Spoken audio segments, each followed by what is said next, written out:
I made a data pack that allows you to place illegal blocks and also animate any build without the use of any mods. Like, I mean, come on. That's pretty cool, right? You can download this data pack at the link in the video description, but of course if you're going to be using it, you should probably know how to use it, so that's what I'm going to show you today. There are quite a lot of features in this data pack, and before we can get to doing all this cool animaty stuff, we are going to have to learn how to use these illegal blocks, because these are your key to animating, and we'll get to that in a little bit. So as soon as you install this data pack, the first thing you're going to want to do is give yourself an Omni block. Now what is an Omni block? Well, let me show you. First off, there are two ways to get one, so if I just take any block from my creative inventory, hold it in my main hand, then I can type /function get item /omni block from main hand, and if I run this function with that oak slab in my hand, well then I will get an Omni block that is an oak slab. Don't need the regular one anymore, I'm just going to be using this one. How these Omni blocks work is that no matter what type of block it is, you can place it on any surface and it will align to that surface, right? So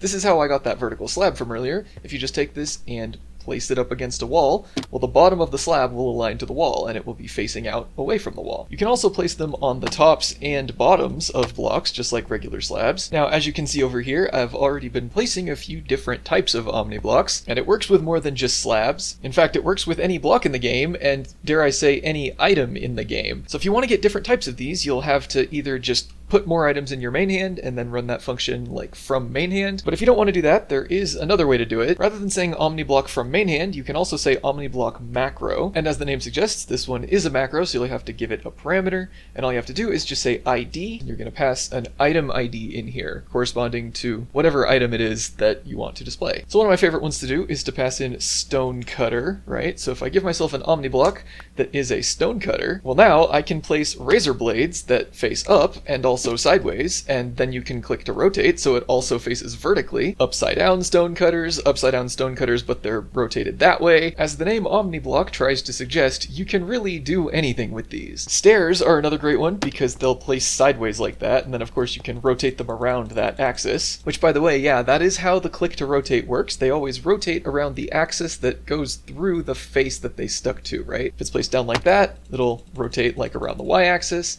Like that, it'll rotate around this horizontal axis. Okay, so that's Omni blocks. Once you've familiarized yourself with these, you can start just building things with them. Like, for example, right here, I've just built this thing that kind of looks like a little gear, or it would if I had rotated that correctly. There we go.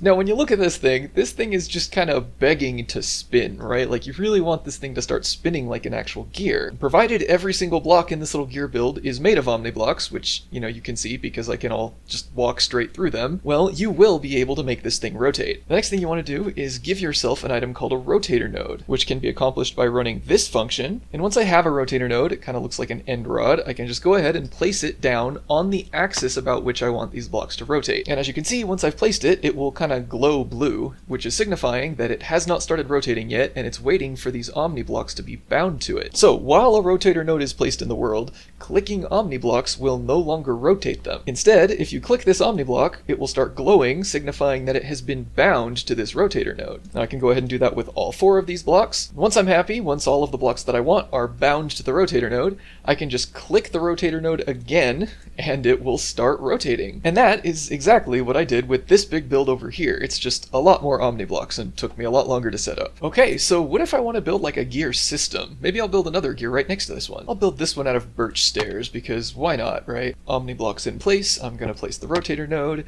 bind all the Omni blocks to the rotator node, and then if I click this, it'll start rotating. Okay, but now there's a little bit of a problem, right? They're rotating the same way, and the gear teeth are kind of colliding with each other, and that doesn't exactly look very good. What I really want these to be able to do is to like interlock and actually turn in unison as if they were actual gears. And for that, I need to reverse the rotation on one of these, which I can do by running this function. I just do omnibuilds set rotator speed. Now this one's also a macro, and it takes one parameter, which is speed. And speed is just an integer, where higher numbers correspond to faster speeds. Now if I want to reverse the direction of a gear, I'll have to put in a negative number. So for example, if I put in speed as -20, Well, what this command will do is find the closest rotator to me, which will be the birch one, not the warped one, and it will update its speed, right? So these both have a default speed value of 20. They all have a value of 20 when you first place them down, but you can use this function to change that. So if I set that one to -20, it will start rotating in the opposite direction. All right, that's looking pretty good. Still one little problem, and that is that these gear teeth are still hitting each other, right? They're not quite interlocking. And there's a pretty cool solution to that as well. If I press F3B and turn hitboxes on, we can actually see the hitboxes of these rotators. They're both like these little flat 2D squares. These are interaction entities that you can interact with, right? Now these gears are moving at a good speed, and they're moving in the right direction, but they're not quite in phase with each other, and I want to make it so that they lock together better. So if I just click one of these interaction entities, right click, not left click, I will stop it from moving, right? That looks like a good place. If I click it again, well, then it'll start moving again. So now they interlock, but now they're never touching, right? So maybe I can try to do this a little bit more cleanly, where it looks like they're touching, but they're not quite colliding with each other. How does that look? Oh, that looks pretty good, I think. Okay, so yeah, okay, they're still colliding just a little bit, but you get the idea, right? You can tinker with that all you want until you have something that actually looks pretty good. And then when you're done, just turn hitboxes back off, and they will be nice rotating gears. All right, so that is the rotator node, and that explains how I set up this big rotating gear thing over here. You might be wondering next, how did I get this little patch of blocks to like go up and down as if it were an elevator? That's not really something you can do with rotation. And that is where our next item is going to come in. If I run this function right here, I will get what is called a translator node, which looks like that. And the translator nodes run on very similar logic to the rotator nodes. Just as before, you want to set up a little scene out of Omni Blocks. You just want to build the thing that you want to move, right? So there we go. There's like a little pedestal thing, and maybe I'll want to move that around. Then I can place the translator node, and in the same way as before, I can start clicking the Omni Blocks to bind them to the waiting translator node, right? And you'll know it's waiting because it's glowing red like this. Now from here, it gets just slightly more complicated. The whole point of the translator node is that these Omni Blocks that are bound to it are going to be moving around. So the next step is to show it where it needs to move. Currently, this translator node remembers this location where it is, and that's the only location it remembers. It doesn't know anymore, so I have to show it more. You do that by trying to place more translator nodes. If, for example, I were to place another translator node, or try to place another translator node right here, well, rather than placing one, it would call the existing one over to where I just placed that. So now this translator node remembers 2 points. It still remembers the place where it was first placed, and now it remembers this second point as well. I can add any number of points like this, so maybe I'll add one over here, and wait for it to move, and then maybe one right here, so it can move this way. And I believe it started kind of over there, so if I just leave it right there, well, if it wants to go back to where it started, it kind of has a clear shot, right? So now it's done. If I turn hitboxes on, you can see it kind of has the same type of hitbox as the rotator node did. If I click it again, it will start moving between those nodes that I placed down. So that's where it started, right? It'll go over to that second one that I placed, and it'll be there. And then it'll go to that third one that I placed. And you can see where this is going, and then it'll make its way to the last one, and it just continues that cycle, right? So from here, it's going to go back to the first one again. Now, just like with the rotator nodes, these translator nodes actually have some functions that allow you to control exactly how fast they move. So if I type /function, set translator move time, just like with the rotators, it'll target the nearest translator, which is this one, because that other one is really far away. Now, just as before, set translator move time is a macro that accepts one parameter, and that parameter is ticks. Now, this parameter is just the number of ticks that the translator spends moving, right? So you can see it's moving right now, and it is a little bit buggy, so it just slowed down there because teleport duration is dumb. But in theory, right, it should spend exactly 4 seconds moving from one point to the next. That's the default. So because it's 4 seconds, it is set to 80 ticks. Now I can change that number of ticks. Let's say I change it to 20, for example, and then it should update the next time it starts moving. You can see it spends 1 second moving. It moved a lot faster that time. But something else you may notice is that once it gets there, it actually stays there for a while. So the time between like moving from that node to that node versus that one to that one has not changed. The only thing that changes is how fast it gets there. We can change how long it spends there as well using a different function. And that function is set translator move delay. It also accepts a parameter that is ticks. And in this case, with this parameter, we have to be a little bit more careful because as you can see, the translator will start moving and then it'll spend some time sitting there. It spends 20 ticks moving, and then currently it spends 80 ticks just sitting there. Now what that means is that its delay is 100, right? The delay is the sum of those two values. So however long it spends moving, and then however long it spends sitting there, the sum of those two values corresponds to delay. So let's say, for example, I want this translator that's moving around right now to spend 2 seconds sitting at each node. Well, I know it spends 1 second getting there, which means the delay is the total of those, which is 3 seconds, which means I'll have to set it to 60 because 3 seconds is 60 ticks. So if I do that, it should update next time it goes, and there we go. It'll spend 2 seconds sitting there and then move.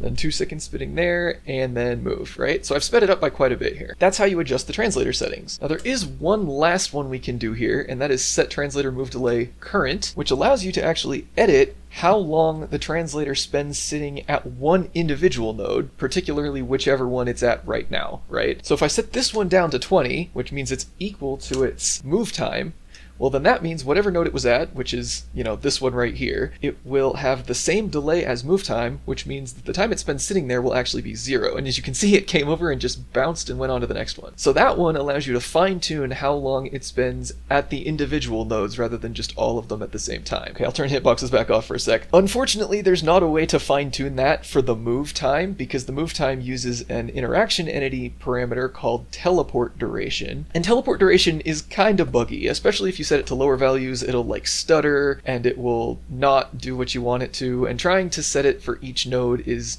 not really something I was able to get working. So the move time is going to be constant for all the nodes, but you can fine tune how long it spends at each one. All right, and that is the translator node. Once you do that, you can basically build anything and tell it to move anywhere, which is how I got this little elevator thing working. I built something down there. If I turn hitboxes back on, you can see that the translator was placed there, and I just showed it where to move between this floor and this floor. And with that, you will pretty much be able to animate anything you want.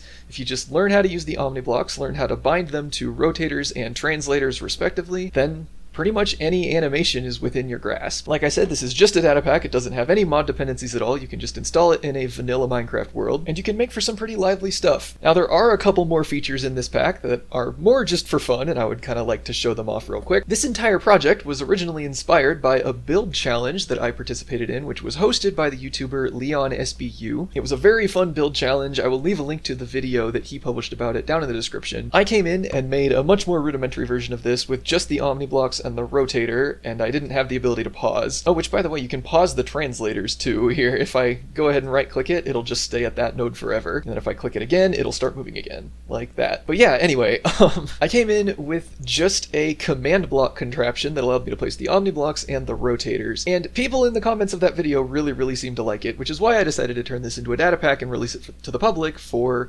everyone to use. However, these weren't the only things that appeared in that build challenge, and a couple of the other things from that build challenge, a couple of the other command contraptions are also included in this data pack just for anyone who feels like playing with them. So if I go ahead and run this function, which is getItem/piston mark 1, I'll get one of the things that I made for the build challenge, which are these little steampunk piston sort of things. If you place them down, they'll kind of just go out and then back in and make some sound and some particles.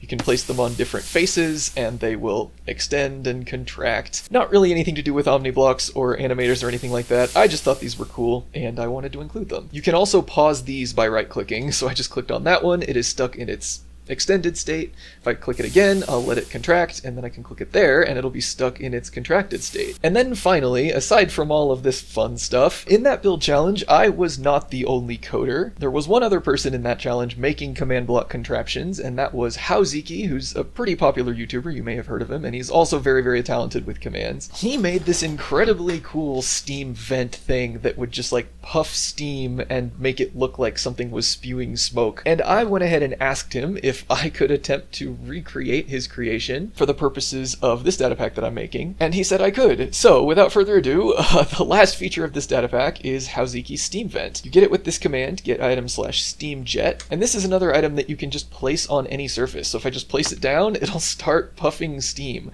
The block itself is completely invisible. You can find it by turning hitboxes on, and you'll just see that it's another interaction entity. It's puffing steam up into the sky. Now, this is basically what Howziki had during the build challenge. I think he used armor stands instead of interactions, but it's kind of the same thing. I've extended these in a couple of ways, so I've also made it so that if you place it on the side of something, it'll start puffing out in whatever direction that is, including downward as well, so that works too. And I've also made it so that if you right click this thing, you can actually change its speed. So it defaults, like right when I place it down, it defaults to one of these puffs every half second, or 2 per second.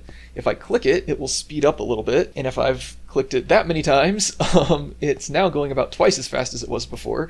I can keep clicking it to further speed it up. I think that's 10 per second, or one every 2 ticks, and then if I click it one last time, it's going to be spewing every single tick, which is complete chaos. And then if I click it again from here, it'll go all the way back to just once per second, so actually twice as slow as it was when I first placed it down. And then I can continue clicking it to speed it up again. So that is it. Those are my contraptions, and that is this data pack. Like I said, this was inspired by a very fun build challenge hosted by the YouTuber Leon SBU. We were supposed to provide animation and life to a steampunk Minecraft build and make it look like it was actually moving, and you know, given this, I think I might have done a pretty good job of that. Hazuki also did an amazing job of it. You know, besides just those steam vents, he built this incredible airship that like spews fireworks everywhere, and it's just the coolest thing I've ever seen. That's not included in this data pack, so if you want to understand how that works, you'll have to go ask House himself. I'll leave a link to Hazuki in the description, and I will also leave a link to Leon SBU's original video where this build challenge took place. It was a ton of fun. I highly recommend you go watch it. As I said before, the download link to this data pack is also down in the description, and with that, I will see you all later. Thank you so much for watching, my dudes. I have been Conyer.